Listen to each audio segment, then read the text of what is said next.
everyone. So here we have practice problem number 3, and we're going to use our same linear approximation model. For here we are approximating the value of the function at negative 1.1. So we're going to keep our linear approximation model as usual.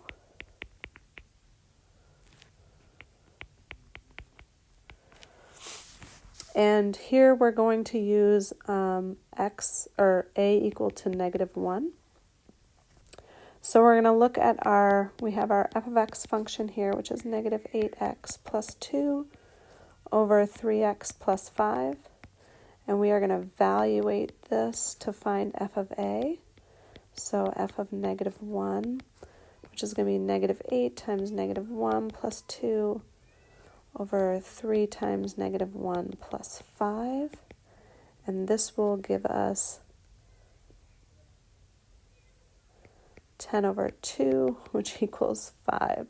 Sorry, I had to pause for a second because I hear my kids crying in the background.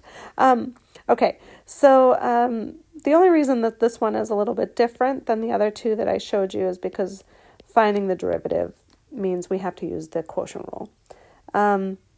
So it just doesn't go as fast as the others. So quotient rule here, to find the derivative of f of x, we're going to do the bottom times the derivative of the top minus the top times the derivative of the bottom all over the bottom squared. Now we are evaluating this at negative 1, so I am not going to bother simplifying it. You can if you want to, but we are just going to plug in negative 1 in for x.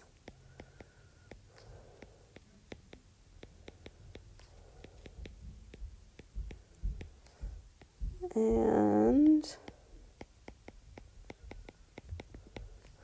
when you go through all of that, you will get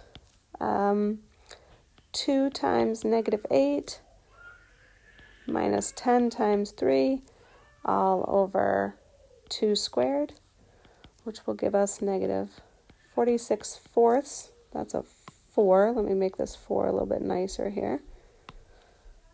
46 fourths, or negative 23 over 2.